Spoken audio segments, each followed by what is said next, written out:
And I worked in Lagos State with Honorable Dr. Leke Pito, who's a dear family friend of mine as well. And with him, I worked in the Ministry of Health. And then I also worked in the Lagos State University Teaching Hospital. But I realized that there was so much poverty, ignorance, and disease. And I couldn't stay there because I knew there was so much more that could be done. And I wanted to learn more. And I thought, how could I learn more? By only going to the best universities in the world. And that's why I said, okay, I'm going to go. And that's the kind of person that I am. I do not settle for less. And that's what I want other people to see. In Nigeria, Nigerians, I think we settle for less, right? We shouldn't settle for less because we're one of the most brilliant people in the world. And so I decided to go to the best universities in the world. Now, they don't know who. It's not about because my father was who he was. I didn't apply saying that, oh, I'm so-and-so's daughter. I applied based on my grades and based on my own successes. And I got admitted into these schools. Yeah, I wanted to ask you that how difficult was it for you connecting to medical schools abroad when you finished from a university in Nigeria where people say our quality is not that huge? So how difficult was it? And to tell you the truth, it wasn't that difficult because I tried. And I from Ogun State University with these grades. And that was it. It's not that difficult, but a lot of us do not try. We don't give it a try. You went to primary school and secondary school before you went to Olabisi Onabanjo. So I went to Corona when I was younger, and then I left I went to Corona, Ikoyi, and I think Bagada, and then I left for the UK, and then I went for the US. And then when I came back, I actually went to Nigerian Navy primary school because Corona said they wouldn't take me because we came midterm. St. Xavier said the same thing. So my parents were like, oh, somebody said they knew them at Nigerian Navy, and they took us there. Again, we're a fish out of water, completely American, but we fit in. We made it work. And then from there, we went to the Nigerian Navy Secondary School. I made lifelong friends, and we still have some today. And that's where I went through secondary school. And then from there, I went to from there, I went to Ogun State University. Yeah. So would you recommend that despite our challenges in the area of education in Nigeria, we should still allow our children at least to have part of their education at home, especially in the formative years before they go abroad, Yes. I would say so, yes. It's unfortunate they say that it's worse than it was when I was there. But the truth of the matter is I think it impacted me positively. If you can be there with your kids for them to go to school and like go and come and things like that, I think the Nigerian health has its pros. There's some benefits to it because it taught me a lot of things that I wouldn't have known if I had gone to school in America.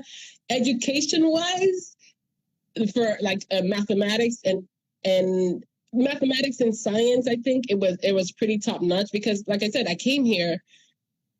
I mean, for me to transition here was not a problem to Nigeria. Now, you spoke about your experience at Aro Mental Hospital briefly in Abeokuta. So Yes. What was so shocking to you that you decided, no, psychiatry is a no-no for me? Okay. So I went to Aro. I think I had a three-month Aro posting. That was a very traumatic experience. I'm not sure if you are aware, but psychiatrists have the highest suicide rates in medicine. And why? Because the study of psychiatry itself, it's depressing, but I think also the also very traumatic for a person like me, who my type of medicine or the type of medicine that I wanted to do was medicine that has results, where if you're sick, I will treat you and you will get well. Medicine is not always, sometimes people die, right? However, in some cases, to me, the case that I saw in Aro, there was no hope. I think that was it. And the circumstances were so dire. And like I said, I think for me, medicine was about the mind. When you see a person whose mind was completely gone, how do you come back from that?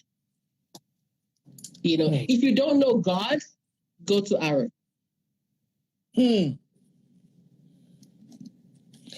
Is it true that Aro actually makes people madder instead of improving their condition? Well, I never heard of that before. But people say psychiatrists, actually, and especially in Africa, because in Africa where we believe in witches and wizards, so people hardly react positively even to Western medicine. So they believe that you know. So there are all those extraneous factors that people consider the superstitions that you cannot have depression if there were no witches running after you from home or from your enemies. So how do you deal with that in medicine? Yeah, it's our cultural biases, and they will always be there, you know. They say somebody is doing you from your family and stuff like that. You know, even in, abroad, you have the voodoos and all that kind of stuff. But Aro, to your point and to your question about does Aro make, I think it depends because, in psychiatry and in my exposure to Aro, we saw the criminally insane. Right there, that in itself was frightening, and they had to. It's just a really, really scary place that it's not for people of the faint of heart. If you are the kind, so you have to be really strong-hearted to be able to stand Aro. So it's not just for a person that's a doctor, and I think that is it. You just can't be, to be able to deal with it. It's almost like having a police officer mind, and then being a physician and putting those things together to be able to make it happen. If you don't have those type two things, it's really hard. It's really hard. It's just a really, really hard thing to do. So do you think the little time you spend there, you think there was enough security for the psychiatrists because maybe there were homicidal lunatics there? And how do you deal with someone who is so violent? Yes, there was security, and there were cases that If I think if civil rights activists go there, especially the international ones, they would say, "Oh, there's some abuse here," because they would say that, why are they chaining them up like this and all that kind of stuff. So, for the safety of the people taking care of them, they have to sometimes take some seemingly inhumane methods. But they have to do that because these people are really dangerous and they can harm people. And I think while I was there were some cases of some people trying to escape and things like that. So you have to be at alert. But to me, it was just a dangerous place to be at. And it wasn't something that I wanted to do for the rest of my life. So what did you now specialize in eventually? Preventative medicine. And in preventative medicine, my focus is on preventing death, disability, and disease. So you don't have to be sick before you kind of my persona and the kind of person that I am. I want you to be healthy and happy. I want you to live healthier. So less people die when they come and see me. And that's great. I don't want people to die. I want you to live. Then I need to see you then whenever you come. Yes, so that would be great. Prolong my life. Exactly. Because 2020 is a year when they've scared us. That is right. So we must talk to those who can prevent death. Exactly. You are the original Anikula Koden.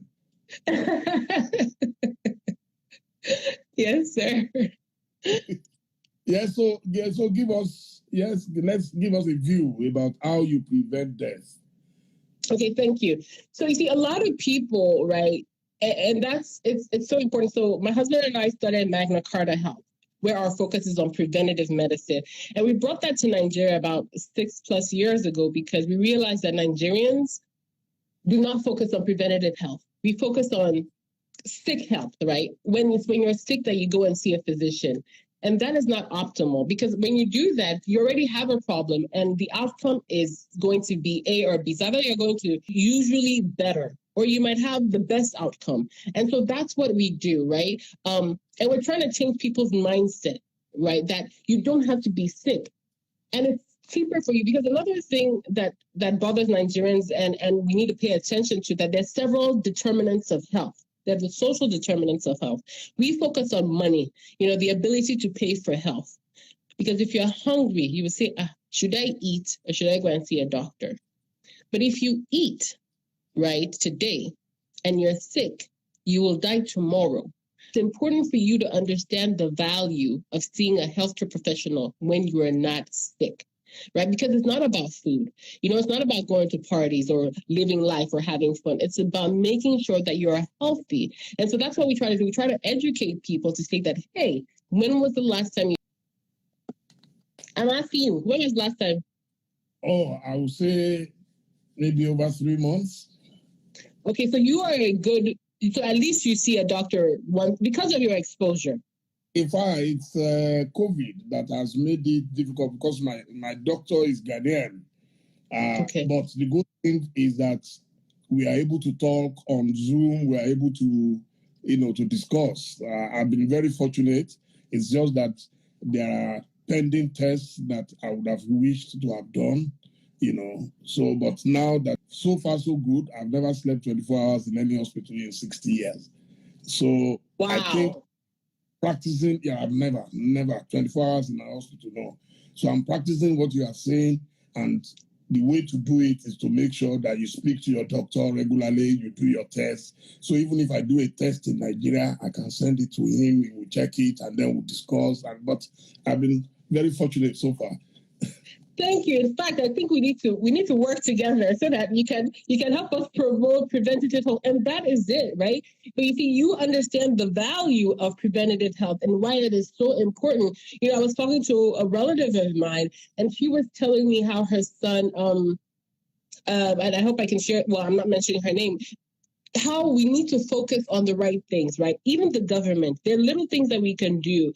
Site, because nobody was doing preventative checkups. He went to a college. He went to a premium, one of the best high schools in Nigeria, and he lost his sight. How can he lose his sight when here, if at a certain grade, nationwide, you will go to class and the school will have to do an eye checkup for you in the United States. Every child, if you don't do it this week, you have to do it next month, but you must go through a screening of an eye test. That's something that I wanted to do with the Lagos State government. But you know how government bureaucracy is, right? Hearing just by checking it. So this is basically what I'm trying to say. We need to focus on prevention, right? Cuba, for instance, their life expectancy is in the high 70s, right? They can be compared to Nigeria. You know why? Everybody does preventative checkups at least once a year. Nigeria, we don't. So the earlier we can get back to this type of things, the better for us, because we'll live longer, live healthier. We'll stop dying of cancer as we are dying of cancer now. So that's basically what we're trying to do. So we're working with some forward-facing organizations that understand this. They're doing preventative checkups for their employees. We have worked with the Lagos State government to some degree, some parts of the government who let us check their employees. But it should be something, it should be the norm instead of, the one-offs that we get now that believe in things like this. So yeah, we are getting some headway, but more Nigerians need to wake up and pay attention to their health preventatively. But don't you think part of our challenges in Nigeria is the culture of, I don't know, maybe I'll call it greed, with due respect to a lot of our hospitals, especially the private hospitals. I have had the privilege of living in England, in Ghana, and in Nigeria. And for me to settle for him, I feel very comfortable with him. He's the first doctor I will meet who doesn't scare me. When I go into his office, we are talking politics. To start, we will talk Ghanaian politics, talk Nigerian politics. So it doesn't scare me. I think a lot of doctors deliberately scare people in some countries, so that they can make more money. I remember the day I was not feeling well in England. You will not believe it. Instead of going to a hospital I believe in Africa. That's the thing about me. I'm a Pan-African. I left London and I called my doctor in Ghana and I said, I'm not feeling well and I'm flying to Ghana. And he came to my house. As soon as I landed, he said I should call him. Once I land, I called him and he came to my house to consult for me at home. And this doctor, you will not believe it, when we finished, he said he suspected what it might have been. He gave me some pills and he said, don't worry, Chief, have your quick dinner and go and sleep. And when he was going, I said, how much am I supposed to pay? And he said, nothing. I said, doctor, but you left your house, you left your to come to my house. He said, no. He said, oh, Chief, you're my friend. So I wish we can encourage a lot of our own doctors to have that kind of relationship with their patients. And he calls me, even if I forget my appointments, 2 to 3 days before the appointment, they'll start and check your prostate, you are due to go and check your, and they didn't have up to that on them when, this thing happened. So imagine if they could not come up with that kind of money. What will you do? So these are issues. So it's not that people don't want to go and test themselves or they don't want to see a doctor. But the truth is they can't even afford to go to the other. Unfortunately, I think it starts with the top, right? Unfortunately, the doctors in Nigeria have been abused. I think that's the word, in such a way they have not been valued by on a national scale. So you see them saying they're striking, the government is not paying them enough, et cetera, et cetera. And so therefore, they're looking for other ways to make money. And unfortunately, they're gouging the private citizens and things like that, which is completely wrong and I do not stand for. Magna Carta Health is basically doing what your doctor has done. We do it all the time. And that's what we do. We call our patients every month to check on them, whether you're well, whether you're sick and everything. They call us to tell us what their problems are. We spend a lot. We know, but we can do that because we have because of our ethos. We care about our patients and our results are, if you are feeling better, it's basically you promoting this man. That is what we want people to say about us, right? But not everybody is driven the way we're driven, right? And so, like I said, a majority of the hospitals are for profit 100%. Those private hospitals, I even know the hospitals that you're talking about that actually live. Yes, it's true. And I think they even increased them that night, but for self-recognition, it would have been possible for anybody to touch them. Yes, it's so unfortunate. So we have the high flying, and then the cost. But you see, the cost of running hospitals or healthcare or doing business in Nigeria is crazy. As a business owner in Nigeria, somebody said it's our government that causes it. Place, but then even us as well, our ethics are really bad as physicians. Some of us, where we're gouging the patients, almost cutting their necks, trying to take all the money from them. Because it's like, if you come now, I'm going to take all your money from you. Meanwhile, forgetting our Hippocratic oath, which is, the patient first. Ask you that please, how on earth can someone come to a physician in a state of emergency and the priority is money? I know it's business. Don't get me wrong. I want them to make money for their effort. But which comes first, profit or life? Life, 100%. Again, I'll give one more example. Because I am very, very particular about this, and I'm happy that I have an opportunity. I'm not sure I've interviewed any doctor in recent time. A friend of mine in Nigeria came to see me once in Ghana, and you will not believe, he could barely talk. I just had a stroke. I said, stroke in Ghana? And here is a friend of mine who came from that. If this had happened in Nigeria, I'm not sure he would have solved me for that. Mm-hmm. Going to feel a problem. That is was they run in like that. We treat them. Well, not Magna Carta Health. You treat them. Once they are well, once the emergency is over, they do well. They stayed in our clinic for 3 days or 5 days. They didn't pay 1 naira. They were not telling us, please, now we don't have money. You can imagine. Wow. So I have a panel who is watching. Yes. Dr. Just last week, he lost his sister. Oh, we don't have bed. And that's it. That was how she died. The baby survived. Wow. Yes. When he told me about it last week, I've delivered and we will rejoice. No. That's terrible. Woman. Just because care is everything. If you can take care of Medicare and education, our country will be on the way up.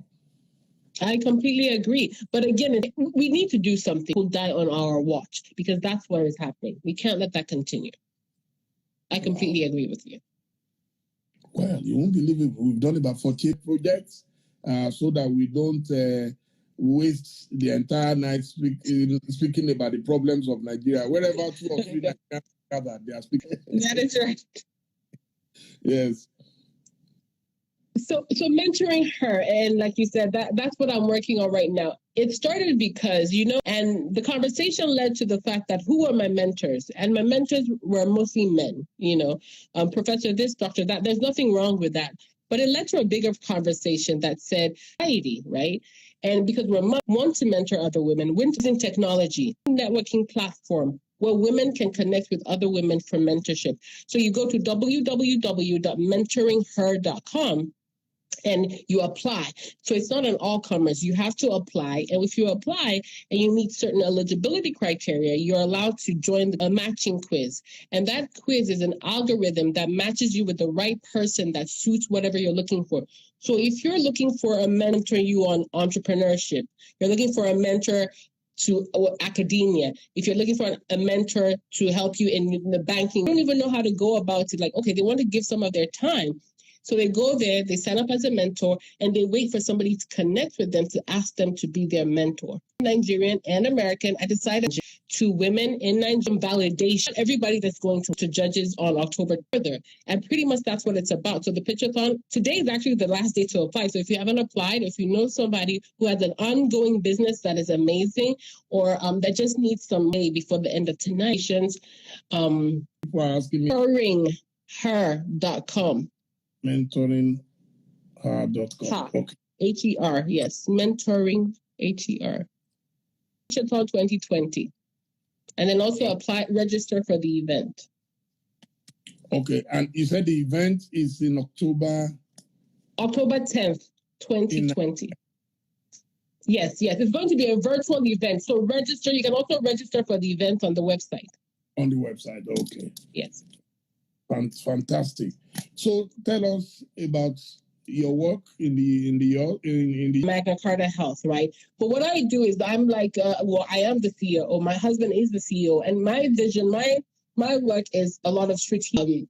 Our various clients. I'm the voice. I'm the one that meets with people, that engages organization, that basically sells the organization, and I'm the operator what we do and expanding our businesses, and always looking for innovative ways to do our businesses. So a lot of our business is focused on using technology. So when you come into our clinic, it's not the usual, okay, what is your name? And then you write on a piece of paper. We use technology. So you'll see a lot of our team members using computers and tablets and things like that. So we're always using technology to help improve your health. So you come in, you fill out a questionnaire on a tablet. We use point of care diagnostics. So we're either giving you something to step on or to stand on or to measure. So everything is really technology based. So my work is really expanding my business, Magna Carta Health, and looking for new clients and also speaking about entrepreneurship. So I spend a lot of my time to teach people about entrepreneurship and telling them, look, this is how you need to do things, because I've been working as an entrepreneur for many years, even prior to Magna Carta Health. So I spent a lot of time speaking at different events or speaking to students or organizations. I actually have something coming up at Johns Hopkins in October as well, speaking at different engagements or events. I had one with the United States government last month too. So a lot of my time is spent educating people and also coaching other entrepreneurs to be better entrepreneurs. So that's really much how much I spend my time. Okay, I think we should spend the next 5 minutes before we get to the hour on the dot speaking about entrepreneurship, because a lot of people actually came on this program tonight, not as much for medicine. The first question, before I forget, someone was asking, so this is strictly for women? Your program is strictly for women? Yes. So not gender sensitive? I believe in inclusion. You are not including us, so you are not including. That's why we're talking, sir. You are just talking about it, but you are not acting for us. So someone next one, we'll talk about that, sir.